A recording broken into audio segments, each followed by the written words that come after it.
Also wir sind heute sehr froh, dass unser Freund Franz Albrecht unseren Stand besucht, der ja der Hauptverantwortliche ist, dass wir den Vierling konstruiert haben. Das muss man mal ganz klar sagen. Er hat mich damit ziemlich unter Druck gesetzt und hat mich in meiner Pension sehr gefordert. Ja, ich habe mir gedacht, Herbert, wir haben ja schon viel zusammen gemacht, aber so einfach wollte ich dich nicht in die Pension gehen lassen. Und wir haben ja lange drüber gesprochen. Ich hatte ja schon eine Doppelbüchse von dir und mit der ich ja wahnsinnigen Spaß hatte, schon 2015. Und ich habe gedacht, wir müssen das jetzt noch eine Stufe nach oben ziehen. Und ich habe immer wieder von einem Vierling gesprochen und du hast gesagt, das würdest du nie anfassen, weil es ist viel zu kompliziert und es braucht es nicht und so weiter. Aber nach jedem Gespräch, in dem wir uns darüber unterhalten haben, irgendwann hat es dich gekitzelt, glaube ich. Ja, genau so ist es. Und ich muss sagen, ich bin sehr froh, dass du mich da eigentlich dazu gedrängt hast. Ja. Wir haben alleine die Konstruktion hat 3 Jahre gedauert, weil es ein völlig komplett neues Konzept ist, mit den herkömmlichen Waffen gar nichts zu tun hat. Und, aber du hast deinen altbewährten Kipplockverschluss, den wolltest du unbedingt machen? Den wollte ich unbedingt machen, weil ich gesagt habe, auch nach 2000, 3000, 4000 Schuss muss der noch halten. Das ist die entscheidende Phase. Und gerade bei dir, wo du wahnsinnig viel schießt jedes Jahr, muss das wirklich perfekt funktionieren. Die Vorgabe war ein Abzug und die Vorgabe war auch der Ejektor. Unbedingt. Ja?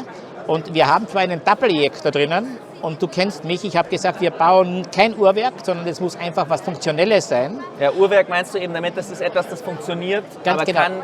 Hat nicht die Langlebigkeit. Ganz genau, ganz genau. Oder wenn ein bisschen Staub reinkommt oder wenn ein bisschen Schmutz reinkommt oder Wasser oder so. Das muss einfach funktionieren. Ja? Und ich habe auf meinem Prototypen drauf jetzt 5000 Schuss und habe ganz ehrlich in 5000 Schuss 3 Versager gehabt und sonst keine Hemmung. Ja? Und das ist schon nicht schlecht, mit dem kann ich schon leben. Ja, hier hast du ja diesen abstellbaren Ejektor, den kannst du jederzeit an- und ausstellen, ob du jetzt entladen willst, nachdem du geschossen hast, ohne Ejektor oder mit Ejektor. Da habe ich ja heuer so ein Erlebnis gehabt mit einem Kunden von uns, der gesagt hat, der Ejektor funktioniert nicht, der Ejektor funktioniert nicht. Und gesagt, hast du ihn eingeschalten?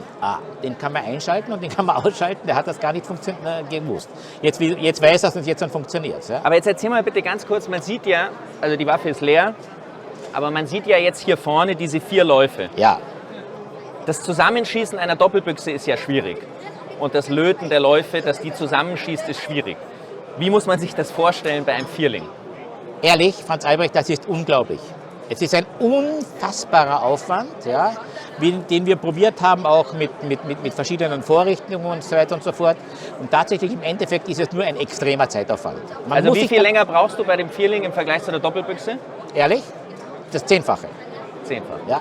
Weil jeder Lauf eine extreme Geschichte ist. Ja? Und das ist, dann hast du 3 Läufe beieinander, dann ist wieder einer so viel weg.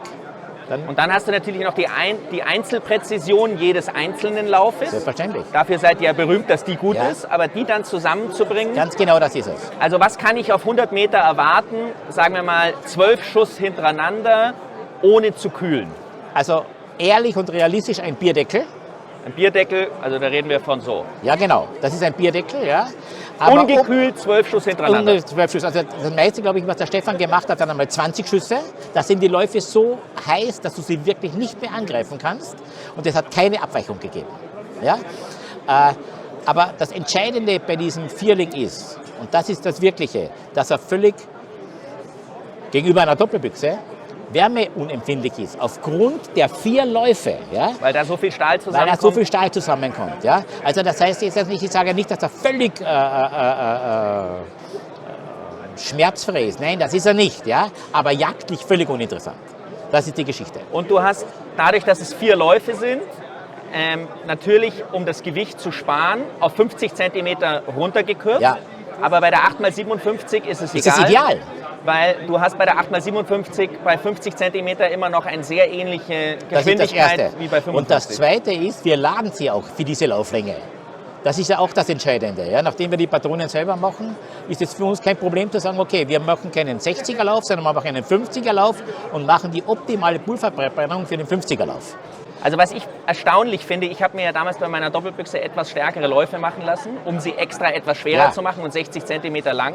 Einfach weil ich gerne ein bisschen Gewicht vorne habe. Da wirst du ja wahrscheinlich mit der Doppelbüchse ziemlich im gleichen Gewicht sein wie mit der Vierling. Das wollte ich gerade sagen. Also der Vierling mit den 50 cm Läufen ist vom Gewicht her sehr ähnlich wie meine Doppelbüchse, wenn nicht so, ich würde sagen, genau gleich. Ja?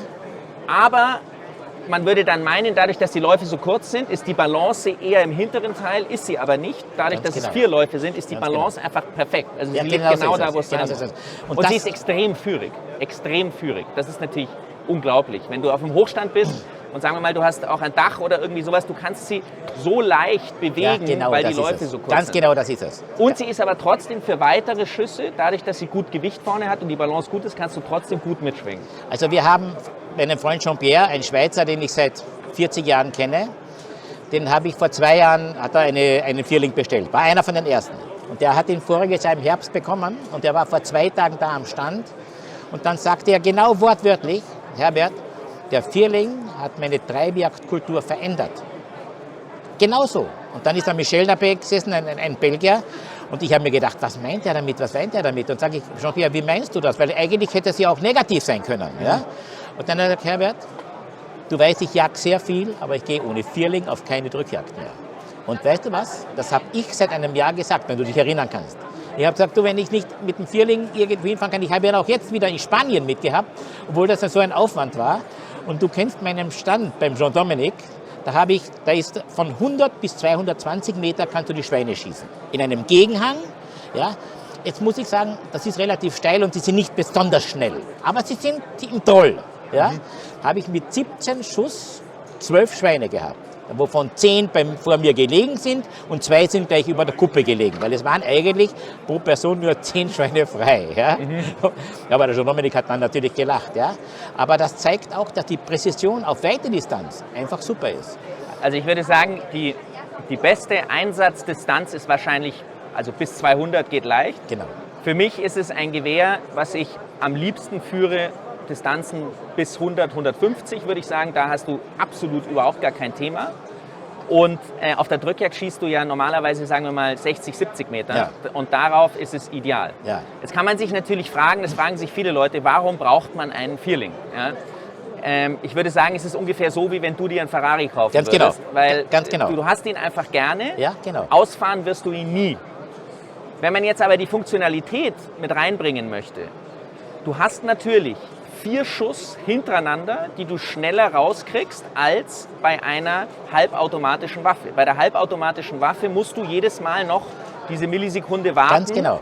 bis das Schloss nach hinten geht und die neue Patrone einführt. Ja. Das hast du bei diesem Gewehr nicht. Also Ja. die 4 Schuss hast du in einer Geschwindigkeit draußen, Die gigantisch ist. die unfassbar ist. Ja. Und du hast natürlich auch in vielen europäischen Ländern, wie Deutschland zum Beispiel, bei einer semiautomatischen Waffe darfst du nur 2 ins Magazin und 1 in Lauf. Das heißt, du hast nur 3 Schuss. Ja. Hier mit dem Vierling hast du 4 und dadurch, dass es eine Ja. Kipplaufwaffe ist, ist es auch legal.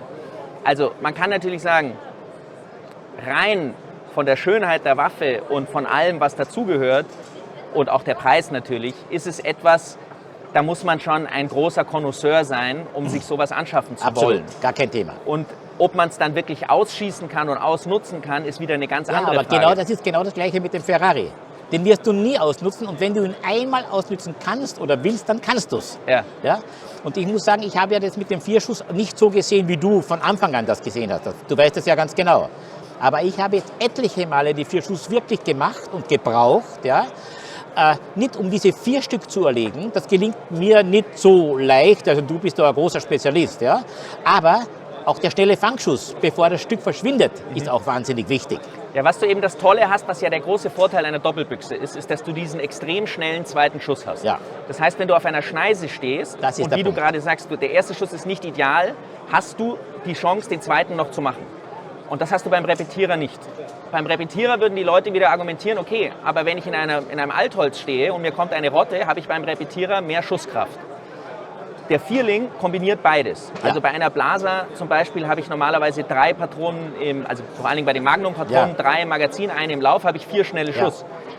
Hier habe ich den schnellen zweiten Schuss auf der Schneise, aber ich habe 4 Schuss hintereinander, auch wenn die Rotte kommt im Altholz. Ja. Ja, und wenn das Altholz vor allem klein ist, ja, dann hast du auch nicht so viel Zeit.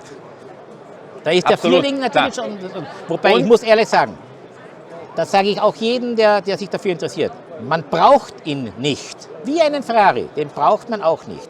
Aber er macht unglaublich viel Freude und Spaß. Das ist das, was ich gerade sagen wollte. Das Gefühl Ja, genau. mit diesem Gewehr auf die Jagd zu gehen und alleine diese 4 Patronen zu laden hör und zu. dann dieses Laufbündel in der Hand zu haben und zu wissen, mit einem Abzug, und ich habe ja jetzt eine Saison mit meinem durchgejagt, also es wird sehr schwer, wieder auf was anderes zu wechseln. Ja, aber und Gott die sei Frage Dank. ist das kommen wir jetzt, ja nicht mit den Fünfling.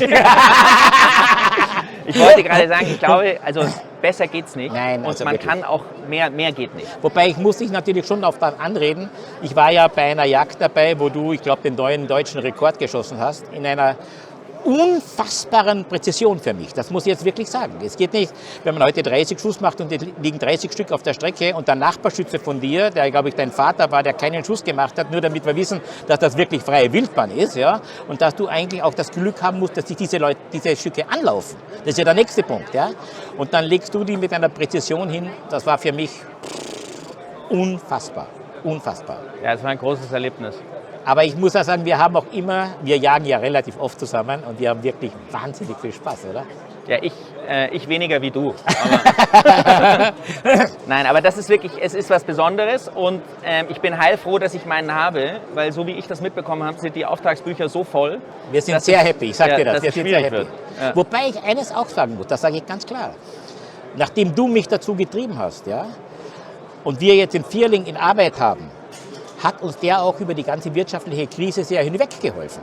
Das sage ich jetzt auch. Wir bauen natürlich jetzt weniger von den anderen Gewehren und bauen mehr von diesen Gewehren, ja, weil er auch wieder kein vollkommen freier neuer Markt ist. Ja, und Gott sei Dank unser Klientel die finanziellen Möglichkeiten hat, das auszunutzen. Das muss ich sagen. Also wann willst du mir danken?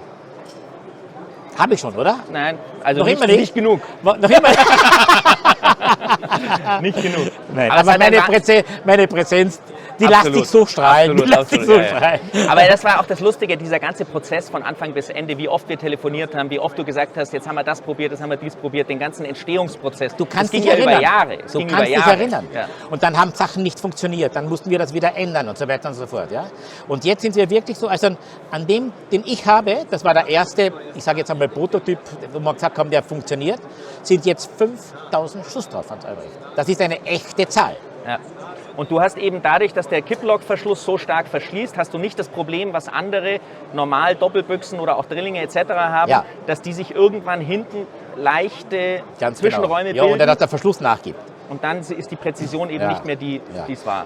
Also der Kipplock-Verschluss ist entscheidend. Genau, ganz genau. Und das haben wir super hinbekommen und wir sind total happy und vor allem, was du eben angesprochen hast, auch die Balance, das ist das Entscheidende. Punkt, fertig.